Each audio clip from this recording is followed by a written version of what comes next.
हरे कृष्णा। श्रीमद् भागवत गीता अध्याय 1 प्रसंग। हमने अपने पिछले वीडियो में यह बताया था कि अर्जुन अज्ञानी नहीं हो सकता क्योंकि वह पूर्व जन्म में नर नारायण का अवतार था और फिर इस जन्म में वह कर्म से क्षत्रिय तथा गुरुकुल में भी पढ़ा था। अतः श्री कृष्ण के गीता कहने का कारण अर्जुन का अज्ञान नहीं था। भगवान श्री कृष्ण ने अर्जुन को निमित्त बनाया और दुनिया को श्रीमद् भागवत गीता का ज्ञान दिया, जिसमें अर्जुन ने एक अज्ञानी की भांति प्रश्न किया और श्री कृष्ण ने गुरु की भांति उत्तर दिया। ऐसा अन्य ग्रंथों में भी मिलता है, जहां दोनों महापुरुष हैं, लेकिन एक महापुरुष प्रश्न पूछते हैं और दूसरे महापुरुष उसका उत्तर देते हैं। इसे ऐसे समझना चाहिए कि वे हमारे कल्याण के लिए प्रश्नों के माध्यम से हमारे शंका का समाधान कर रहे हैं। प्रसंग। गीता के पहले अध्याय के पहले श्लोक को जानने से पहले इसके प्रसंग को जान लेना चाहिए, जिससे यह ज्ञात हो जाए कि यह श्लोक क्यों कहा गया, किन परिस्थितियों में कहा गया। तो यह बात तब की है जब पांडवों के राजसूय यज्ञ में उनके महान ऐश्वर्य को देखकर कौरवों में से एक दुर्योधन के मन में जलन पैदा हो गई। तब दुर्योधन और मामा शकुनी ने जुआ खेलने के लिए पांडवों में से एक युधिष्ठिर को बुलाया और छल से उनको हराकर उनका सर्वस्व हर लिया। अंत में यह निश्चय हुआ कि पांचों पांडव द्रौपदी सहित 12 वर्ष वनवास करेंगे और 1 साल छिपकर अज्ञातवास करेंगे। यदि 1 साल के अज्ञातवास का भेद खुल जाए, अर्थात इस 1 साल के अज्ञातवास में यदि कौरवों ने पांडवों को खोज लिया, तब उन्हें उनका राज्य नहीं मिलेगा, और यदि भेद न खुला तो कुल 13 वर्ष यानी 12 वर्ष का वनवास और 1 वर्ष का अज्ञातवास के पश्चात उन्हें उनका राज्य लौटा दिया जाएगा। अतः 13 वर्ष बाद जब पांडवों ने अपना राज्य वापस मांगा, तब दुर्योधन ने इनकार कर दिया। तब युद्ध की बात होने लगी। इसीलिए श्री कृष्ण, वेदव्यास आदि सभी ने कौरवों के पिता धृतराष्ट्र को समझाने का प्रयास किया और राज्य लौटाने को कहा, जिससे यह युद्ध न हो सके। किंतु ऐसा हो न सका। धृतराष्ट्र ने अपने हाथ पीछे कर लिए। तब दोनों ओर से युद्ध की तैयारी होने लगी। भगवान श्री कृष्ण कौरवों और पांडवों दोनों के संबंधी थे। अतः पांडव से अर्जुन और कौरवों से दुर्योधन एक ही दिन रण निमंत्रण के साथ श्री कृष्ण की नगरी द्वारका आए। उस समय श्री कृष्ण निद्रा में थे। तब दुर्योधन उनके सिरहाने के पास आसन पर बैठा और अर्जुन दोनों हाथ जोड़कर उनके चरणों के सामने खड़ा हुआ। जागते ही श्री कृष्ण ने स्वाभाविक पहले अर्जुन को सामने देखा, फिर पीछे की ओर बैठे दुर्योधन को देखा। तब दुर्योधन ने कहा, मुझमें और अर्जुन में आपका एक सा प्रेम है और हम दोनों ही आपके संबंधी हैं। यहाँ पहले मैं आया, इसलिए आपको मेरी सहायता युद्ध में करनी चाहिए। तब श्री कृष्ण ने कहा, निसंदेह आप पहले आए हैं, परंतु मैंने अर्जुन को पहले देखा। मैं 2 प्रकार से सहायता करूंगा। एक और मेरी 18 अक्षौहिणी सेना शस्त्रों के साथ और एक और मैं अकेला रहूंगा।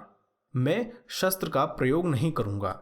अर्जुन, पहले तुमको मैंने देखा, इसलिए धर्मानुसार पहले तुम्हारी इच्छा पूर्ण होनी चाहिए। अतएव दोनों में से जो चाहो वह मांग लो।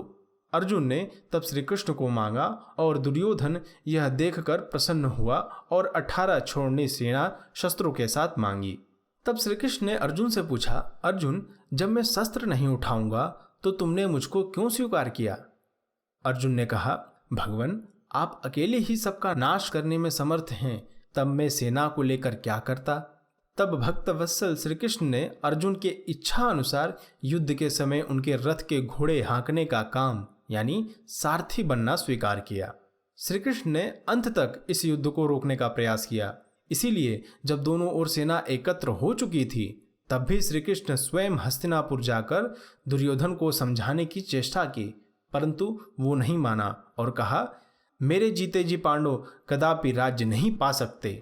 यहाँ तक कि सुई की नोक भर भी जमीन में पांडवों को नहीं दूंगा।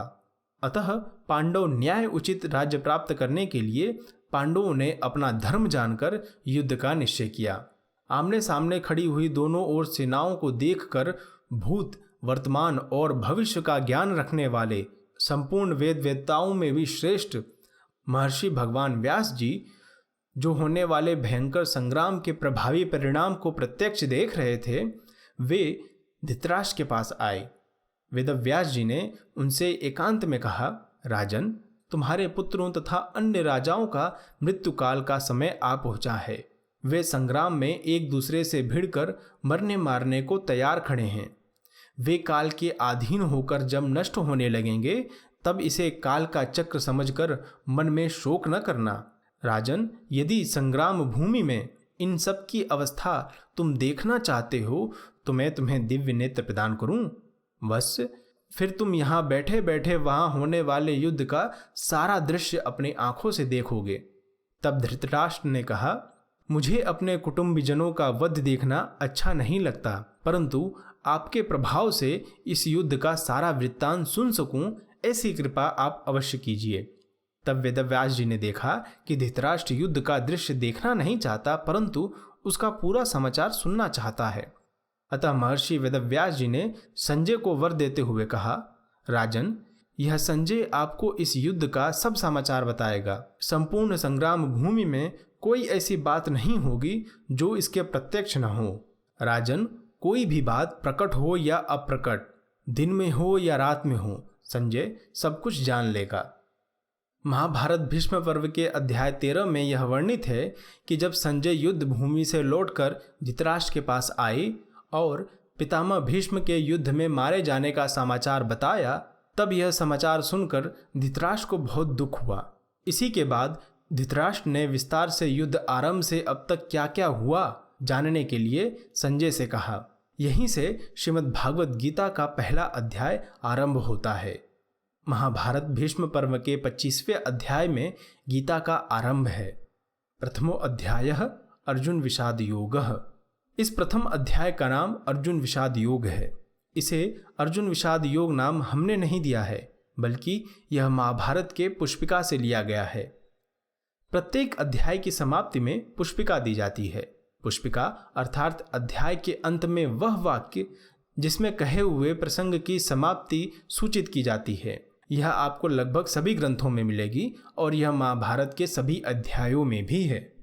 अतः सभी अध्यायों की भांति महाभारत भीष्म पर्व के 25वें अध्याय यानी श्रीमद् भगवद गीता के पहले अध्याय की समाप्ति में भी इस प्रकार मिलता है। इसका अर्थ क्या है, यह हम इस अध्याय के अंत में देखेंगे।